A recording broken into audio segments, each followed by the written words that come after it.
Oh, Watson in his school clothes. How nice. I was reminded of the party again this morning. Oh, that dull thing. Now, don't say that. Her Majesty was radiant, and the party was fun. I find the word fun in relation to the Queen's affair to be debatable. The case itself was unique enough, I will admit. Now, you were saying... I saw that girl we met in the paper, Emily. She was so pretty, wasn't she? You couldn't forget anyone that pretty. Mm-hmm. Nice, nice. You guys look so good in your school uniforms. So cute. I know what you're doing. I don't give a damn about women, and you know it. Come on! We both know you went back to the party because you found her curious. Did you say something, Watson? Me? Never. But really, are you so intent to fight off half the world's population that you would deny any woman's worth? And are you so intent to blindly kiss the ground the lot of them walk? Sounds like a fantastic way to contract illness. Our country's men have a duty to behave justly towards women. For what reason would a fine gentleman like yourself turn his back on his duty? Is it because Emily solved the case first that you're irritated? Aha! I know. She's irritated you because you fancy a certain older woman rather than any woman, don't you? Oh? Oh? Oh? Amazing. Herlock's got it bad for the Queen. In the future, leave the Queen out of your fantasies and the detective work to me. I am plenty aware of ladies first being front and center in our society for the record, as well as the proper etiquette required of a gentleman towards a lady in official ceremonies. You know precisely how to give me a fine bloody headache, my friend. If the head does not ache, then it speaks common sense, and my head is clear. You just said how yours feels. So I did. Let's leave it at that. Oops, the teacher is coming. Mr. Mackenzie.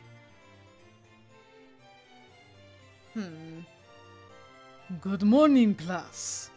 Good morning, Mr. Mackenzie. A wonderful greeting.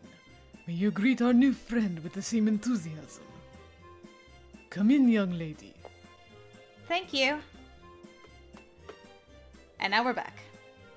I delivered myself to the academy with song, happiness abound, but still I was overcome by a timidness standing in its halls. This feeling became worse having seen the faces of those who would be my schoolmates, for each one appeared well acquainted with their academics. They struck me as smart, capable, and I was reminded that I was far too fresh by comparison. They watched me as I watched them, and they whispered feedback behind cupped hands. Oh! It's you! You're... Oh my god!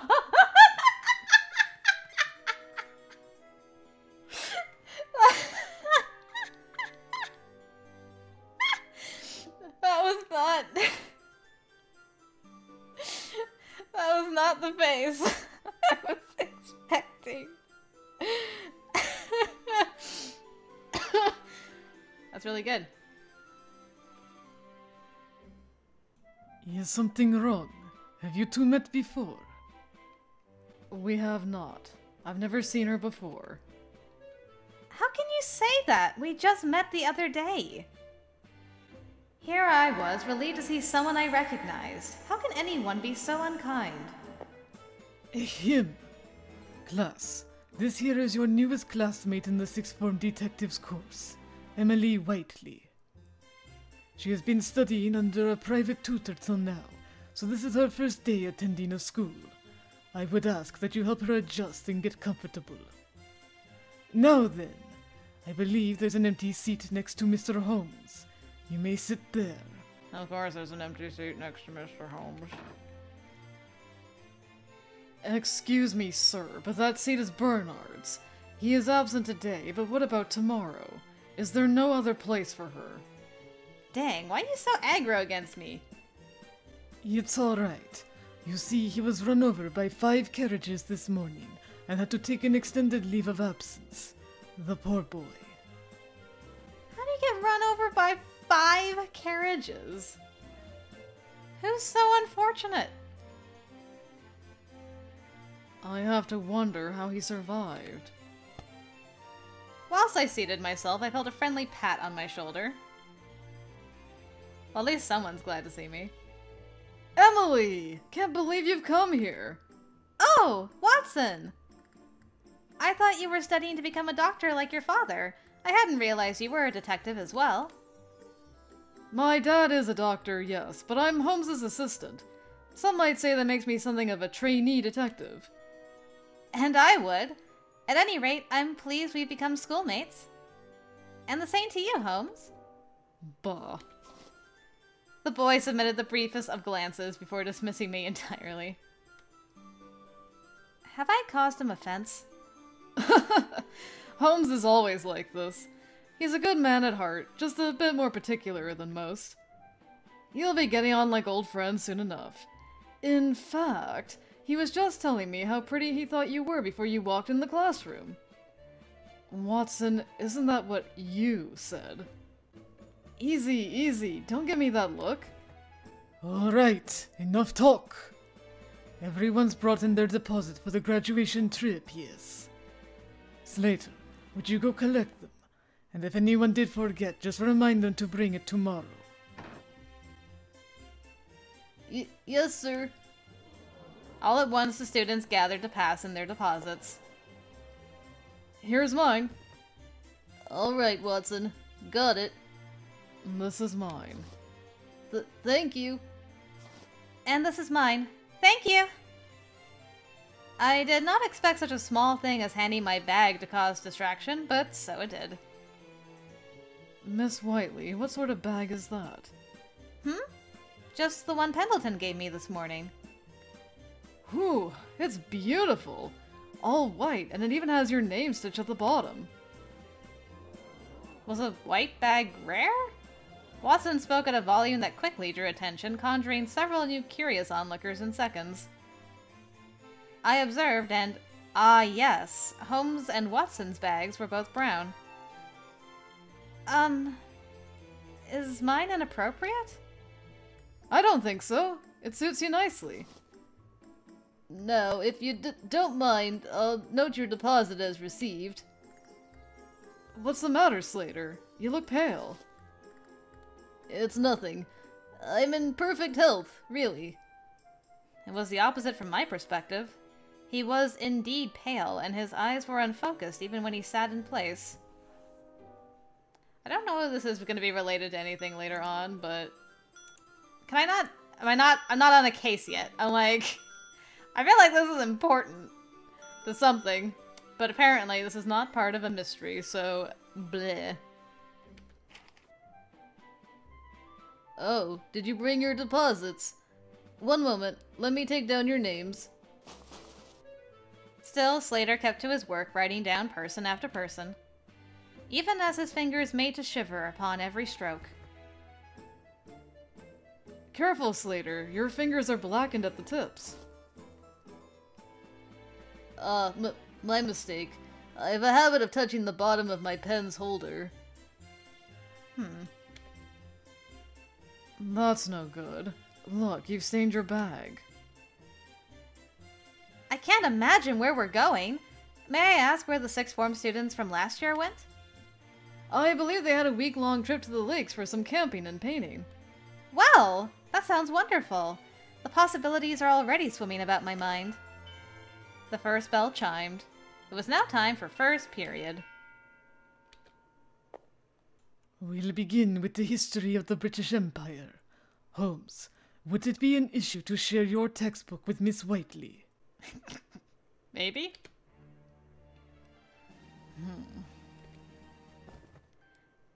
He did so, sliding the book to me together with an extravagant scoff. Seems legit.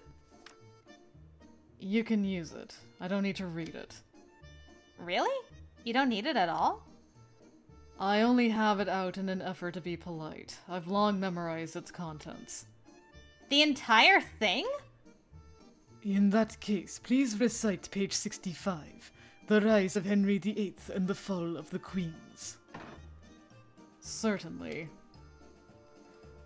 Born as the second son of King Henry VII, King Henry VIII reigned over the British Empire with an iron fist, ascending as a gifted tyrant, whilst leaving both a glorious and unfortunate stain on his people's history. That wasn't word for word, but it will do. Thank you. What a memory you have! I'm impressed. I don't recall asking you to praise me. My god, must he always be so stubborn? Silver-haired boy. Is this gonna be our, oh. The samurai guy? Maybe? He looks so much like Sanan and so many other silver-haired boys with that same voice. I gave that voice to so many silver-haired people. I'm gonna have to use that voice because I'm just gonna do it automatically out of habit whenever I see him. Assuming that this is that person. You lot, give me some peace and shut it. Oh, no! It's not that guy. It's our Jack the Ripper boy. Oh, okay. I'll fix that voice in post, then. I'll give you the proper Jack the Ripper voice I'm going to use. He reminds me of Ukiyo a little bit. Not gonna lie. Which could be a good thing. I loved my Ukiyo. The command was from a pale-haired boy sitting a few seats away, and though Holmes wore a grimace as part of his dress, this one possessed a scowl that could send champions running. Mm-hmm. Oh, my. Pardon us.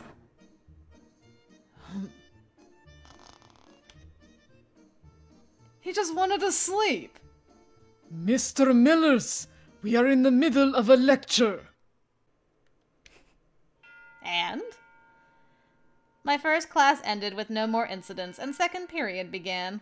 Okay, so it looks like Mr. Miller, maybe boy... No.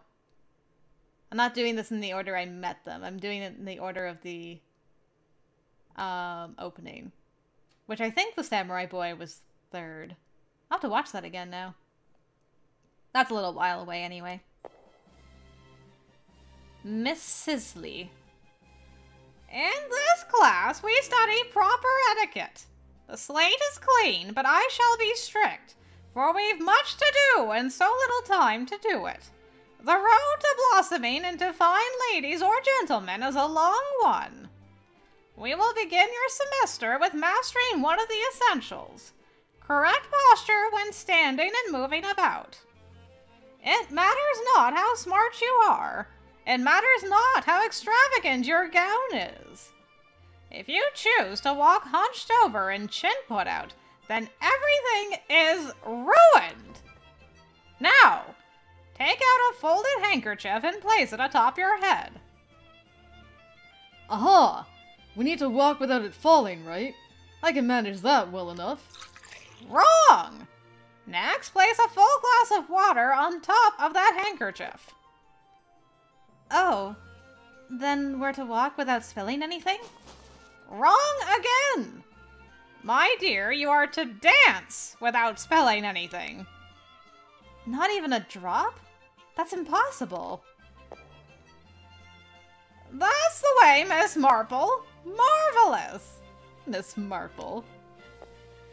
Oh, hello, Miss Marple. Naturally. Perhaps it did come naturally to this girl, for she danced with masterful elegance, and all the while not a single drop had found its way out of her glass. Well then, I'm going to give it a try. Bespectacled boy. Ouch!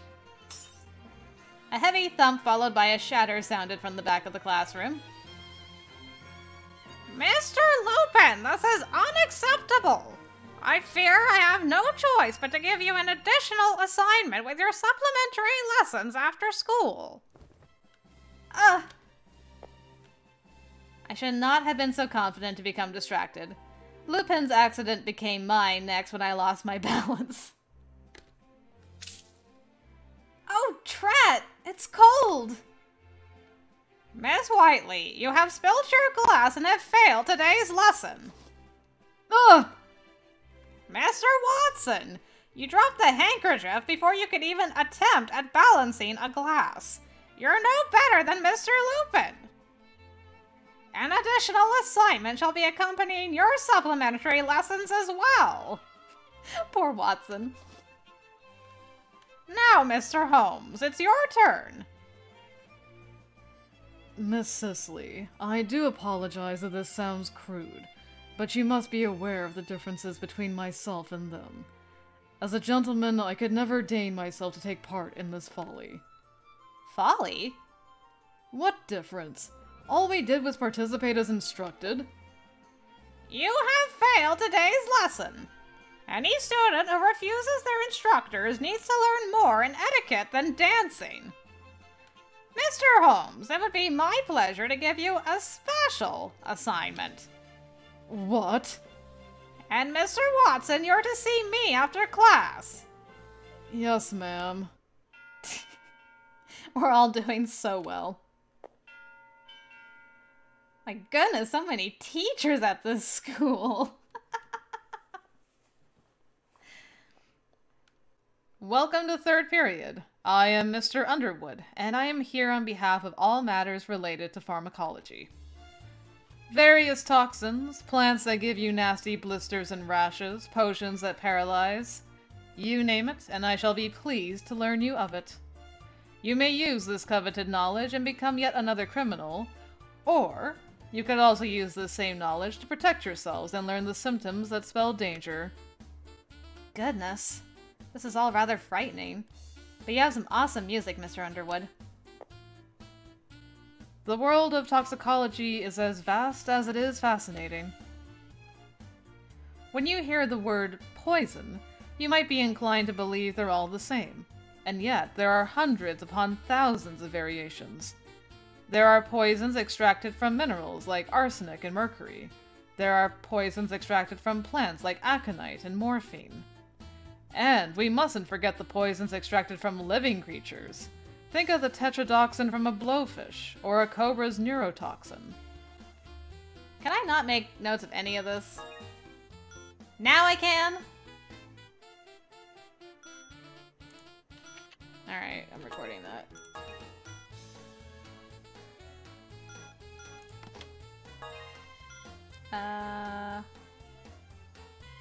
Okay. Yeah. That's fine then. So now I can record, but in that first little bit I couldn't. I strongly advise that you wash your hands before eating, and thoroughly inspect the smell, the taste, and even the people who present you your food. Okay. That's very fine advice, sir, but why are you displaying an empty cage? Hmm? Well, well. Our cobra has chosen to flee its cage in favor of a stroll. No! Nearly every student, myself included, let out a sudden shriek. A cobra? A cobra? He must have known how deadly they are. It was common knowledge. Holmes! Can a cobra kill us? It possesses a neurotoxin, so it's most likely to inhibit the movement of one's muscles. Your breathing would be obstructed, and should the worst come... Okay, I'm recording that too. I should have really done it here. Oh well, I'll fix that later. Space, yes. Oh neat, he gets a little...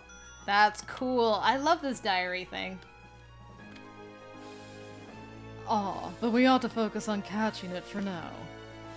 Come on, you can't stop in the middle of it. Bespectacled boy. Is that, Lupin? There it is! A nervous yelp and artful shambling of language turned me to the corner of the classroom. Help! The snake, it's around my feet! Ouch! That's just a rope. We can't have this. Nothing good can come of us being in a panic. Holmes, let's catch it. I'll pin its head down, so can you grab it from behind? Alright. That's dangerous! No more dangerous than it slithering out of its cage.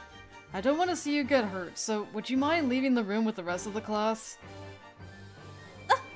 Oh, hello. You're a cute-looking thing. I noticed it. There it was, the cobra, observing me from high on a shelf. Its jaw hung open in complete stillness, but also with that small, disjointed vibration, a subtle tremble that came from hunger too unsated to ignore. Ah! I could only think to call one person.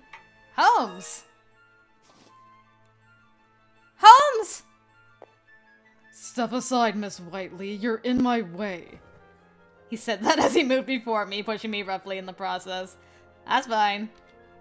That did not matter to me. I was no longer being attacked, and so all tension gave way to relief. Yet you just, you have fun with that snake, sir. Thank you, Holmes. Oh, look at that little heart we got pinned in the corner. That's adorable.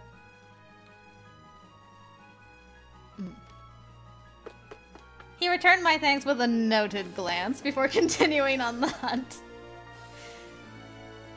Holmes, it went that way! Then let's do as planned. Got it. Watch yourself! Yes, I know. The same to you, I suppose. Ha! Watson firmly held the tiny reptile's head with both hands as Holmes restrained its body. It was a finicky beast that rebelled and writhed within their grip, but they held it with enough urgency to promptly have it returned to its cage. Whew. Glad that's over. Thank goodness it's safe now. That is no cobra, Mr. Underwood, but a common rat snake. Ah. Huh? A rat snake? Correct! You're a man who knows his snakes, Mr. Holmes. And since he was unaware that it was harmless, we must applaud Watson's display of courage. Oh, sir, that's a brutish trick. It's good that no one was, hurt. At least we have that. I'm in awe. But it was a thrill you won't soon forget. I'm sure you'll want to take pharmacology more seriously after that, So with that, let the real lesson begin. I'm too tired for lessons. Poor Watson. The time to lunch had arrived, and it was the liveliest I'd seen in the classroom yet. Mr. Mackenzie entered the room through the shuffle of lunchboxes and chatter between schoolmates.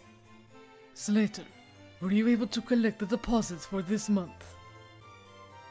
Yes, they were, collected. I should like to take them if it isn't any bother. Thank you for helping with this every month. Slater's distress from earlier in the day was still apparent as he looked to the teacher, looked away, and scratched his head restlessly. Is there a problem? I can't find the leather bag, sir. The one with the money. What do you mean? You always place it inside your desk, don't you? Ordinarily, yes, and I did so this time, too. It was there when I checked between second and third period, but it's gone now. Students listening to the conversation whispered amongst each other. The case of the missing requisitions or whatever. I, like the rest, leant closer for a better listen, clutching my lunchbox instinctively. How could this be? What news? Mr. Mackenzie's expression following the news was fierce, and his tone as he spoke solemn. Is there anyone here that knows where the money went? Mr. Mackenzie, if I may. I don't suspect that's the wisest way to ask. Few could answer so plainly when in front of an audience. True. You make a fine point, Mr. Holmes. All right, class. Close your eyes. If anyone has clues regarding this case, please raise your hand. That's an interesting way to do it. The air was stagnant. I see. You can open your eyes now. I looked over to Holmes, who was in his correct seat next to me. But he wasn't looking at me. Rather, he studied the room raptly, concluding his surveillance with a barely audible puff. I am sorry to doubt each of you so. If there is someone here with any information, be you directly involved or a bystander, come speak to me today. I shall be in the staff lounge when I don't have a lesson to teach. That's all I'll say for the present. Now, it is your lunch hour, and lunch is meant to be enjoyed without worry. Excuse me. The whispers turned into outlandish, fevered suspicions the second the door was closed behind the teacher. Who could steal a bag when they know they're among detectives? This is a case, isn't it? I didn't expect such a thing on my first day. Let's eat together, Emily. If you'd like, that is. Oh, absolutely. I'd love to. You look troubled by something. Do I? Well, I wouldn't know what. All right, then. I won't say another word about it. Since it's such a nice day outside, how would you like to lunch in the courtyard? You should join us, Holmes. Holmes?